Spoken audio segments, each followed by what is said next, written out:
Je suis venue sur un projet qui était un projet qui consistait à transformer des billets de banque en billets doux.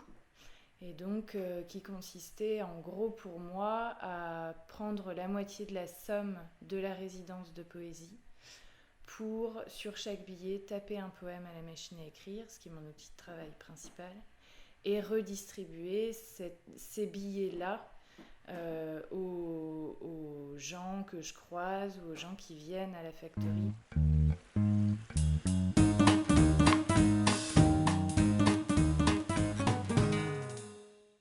J'ai décliné la résidence en 2 espaces de travail différents. Un premier espace de travail qui est sur la dalle de Val-de-Reuil, avec une écriture en direct, spontanée, la poésie que je tape à la machine à écrire en direct et que j'offre aux gens intéressés.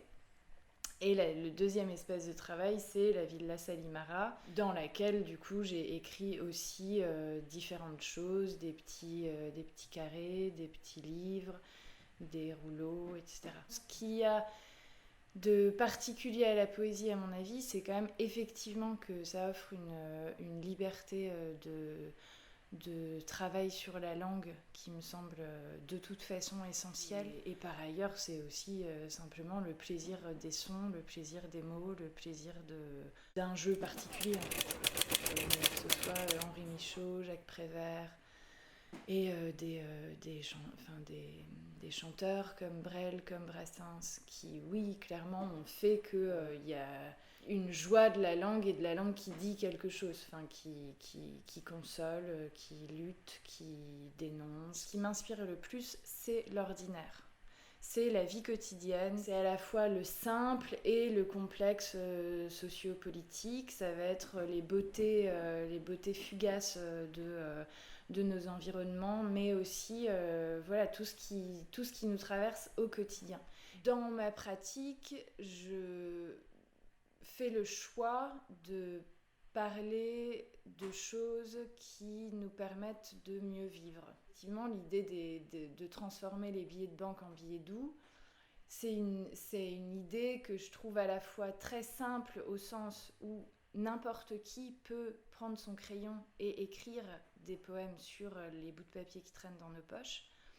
Et en même temps, c'est une manière de faire dévier le sens classique et donc potentiellement d'amener du positif, si on peut dire, au monde de maintenant et potentiellement au monde de demain.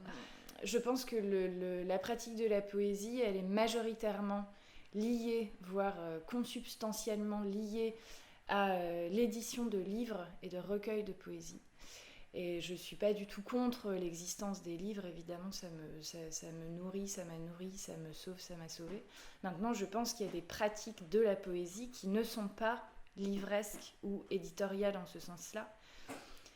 Et que c'est aussi quelque chose, voilà, c'est quelque chose qui m'intéresse, c'est quelque chose que j'ai envie de développer parce que ça peut s'inscrire dans des milieux plus larges, entre guillemets, c'est-à-dire qu'on a évidemment l'impression que la poésie, ça s'adresse quand même à des niches et à des gens qui sont la plupart du temps déjà convaincus de l'importance en fait de la poésie, de la musicalité de la langue et de ce qu'elle permet. Et je pense que oui, il y a de quoi, sans oublier le verbe, le langage, l'écrit, il y a de quoi diffuser et faire exister la poésie autrement que dans les livres. J'ai pas publié au sens classique de j'ai pas un livre de poésie. Par contre, je ne fais que publier, dans le sens où je produis public, je donne public, et tous mes textes sont, dans cette forme majoritaire de ma pratique, tous mes textes sont déjà dans les mains d'autres que moi. Donc c'est un peu paradoxal. C'est non, j'ai pas de livre de poésie multiples. Par contre, j'ai de multiples maisons d'édition qui sont les maisons dans lesquelles mes petits papiers vont habiter, quoi.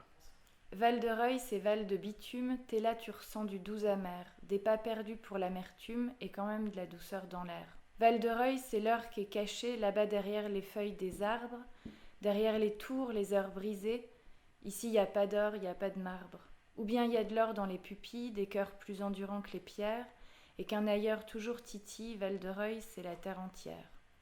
C'est le monde à l'envers, Val-de-Reuil, c'est du bétail apprivoisé, mais fier, franc, et puis plein d'accueil pour tous ceux qui sortent du boisé.